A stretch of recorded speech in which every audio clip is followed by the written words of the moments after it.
What do Christian women fear? If you're a Christian man who wants to marry a godly woman one day, that's a question you need to be able to answer. So, here are 4 common fears many Christian women have that you need to understand if you want to pursue her and for her to accept your pursuit. Number 1, a fear of false faith. Here's a story that will help you understand this fear in a lot of Christian women. Rachel thought she'd found the one. Josh led Bible studies, quoted scripture, and even talked about missions. But after their engagement, things shifted. Prayer stopped. Church became optional. When Rachel brought it up, he laughed. "We're busy. God understands." Slowly, she realized he had been performing a role, not living in surrender. She felt spiritually abandoned, like she was dragging dead weight uphill. Her heart broke, not from a breakup, but from discovering the man she loved wasn't leading towards God, but away from him. She learned spiritual leadership isn't about charisma. It's about consistency and conviction, even when no one is watching. That scenario is what a lot of Christian women fear. They fear ending up with a man who can really talk the talk, but cannot walk the walk spiritually. Why is this such a big fear? Well, for these types of women, spiritual leadership isn't just a nice bonus that a man has, it's foundational for what she desires in him. She knows that a man who cannot lead spiritually will eventually drag the spiritual climate down in the marriage. You should also know that this fear comes from observing other Christian women who suffered this type of fate in their own marriages. Now, that's not always fair to you since you didn't have anything to do with those types of relationships, but you should just be aware that this fear isn't just coming out of nowhere. It's a common thing for a woman to get married to a man who then stops leading. And by all means, these types of things can definitely happen to men, where a woman changes in the marriage too. But in this video, we're just trying to understand the fears of women. We can talk about the fears of men in another video. So these type of women are asking, will he pray with me? Will he study the scriptures with me? Will he continue to attend church year after year and raise our family in the Lord? So for you Christian men watching this isn't a call for you to spiritually perform to impress this type of woman. Rather, this is an encouragement to genuinely cultivate that walk with Christ where you will be equipped to be a genuine leader towards a godly woman and when you have a family together. Number 2, fear of emotional evasion. Here's another story to help you understand this type of fear that a lot of Christian women have. Melissa loved how calm Eric was until that calm became cold. When she opened up about a rough week, he shrugged, "It'll pass."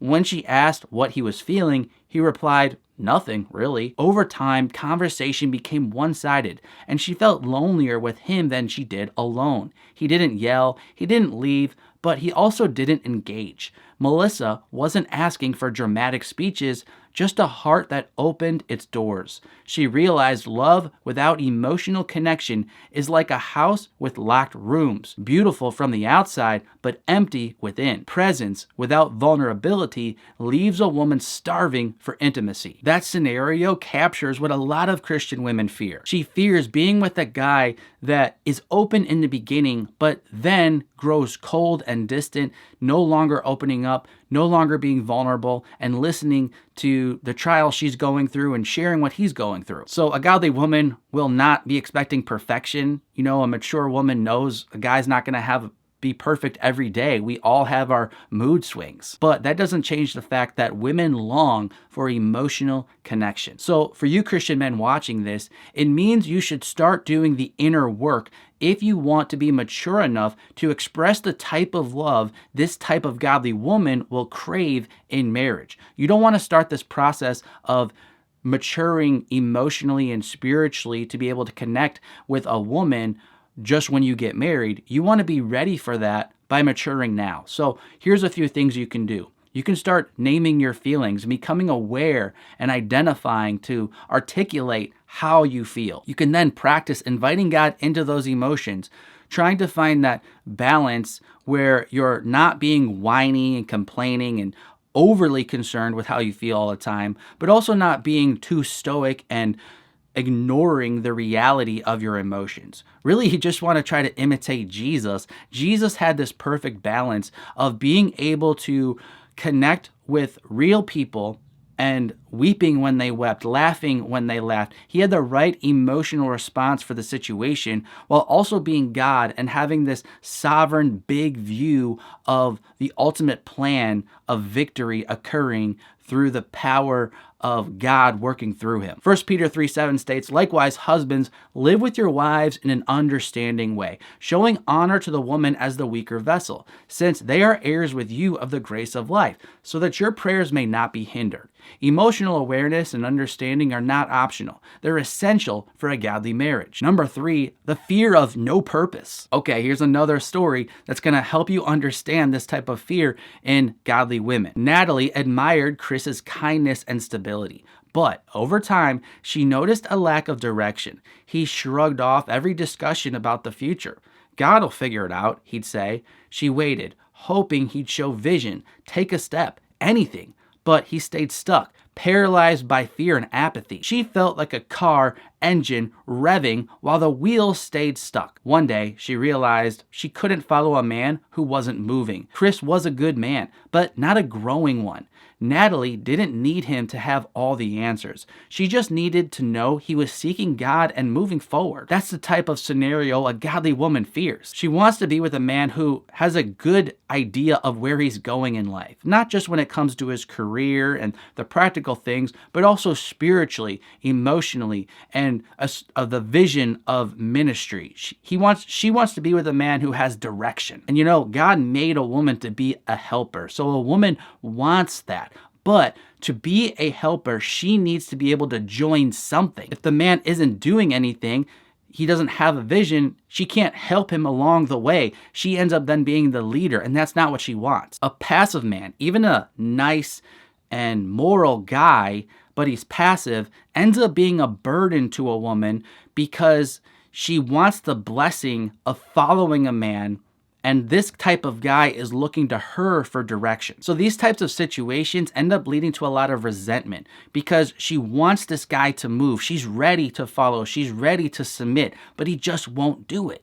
He won't lead. So again, a Christian man's goal should not be to impress a woman by his calling, to have vision and pretend that, hey, God's saying this just to impress her. Rather, right now, if you're a guy watching this, you want to be prepared, thinking about and planning about the future so that you are then prepared to have that skill set of planning for the future and leading the direction when you're actually married. That kind of purpose-driven life is definitely appealing to godly women because that's what they want to join. And fear number 4, compromise convictions, particularly when it comes to sexual pleasure. Here's another story to help illustrate this fear that a lot of Christian women have. Samantha appreciated Daniel's charm, but what she loved most was his talk about honoring God. Early on, he set clear boundaries, but weeks later, his actions began to blur those lines. "We're basically married already," he whispered as he reached for her thigh in the dark. Confused and hurt, she pulled away.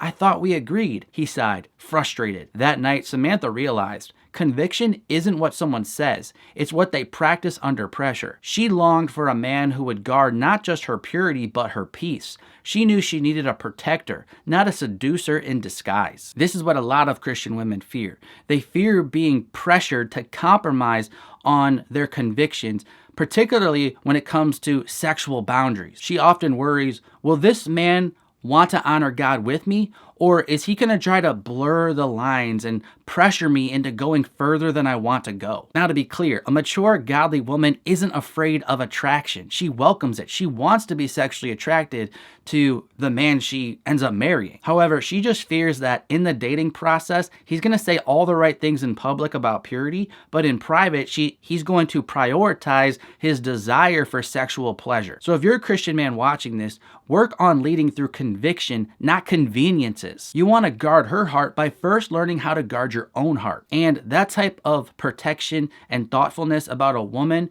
and your desire to lead her spiritually in purity is the type of foundation that a Christ-centered marriage can be built upon. Hope this was helpful. Until next time, God bless.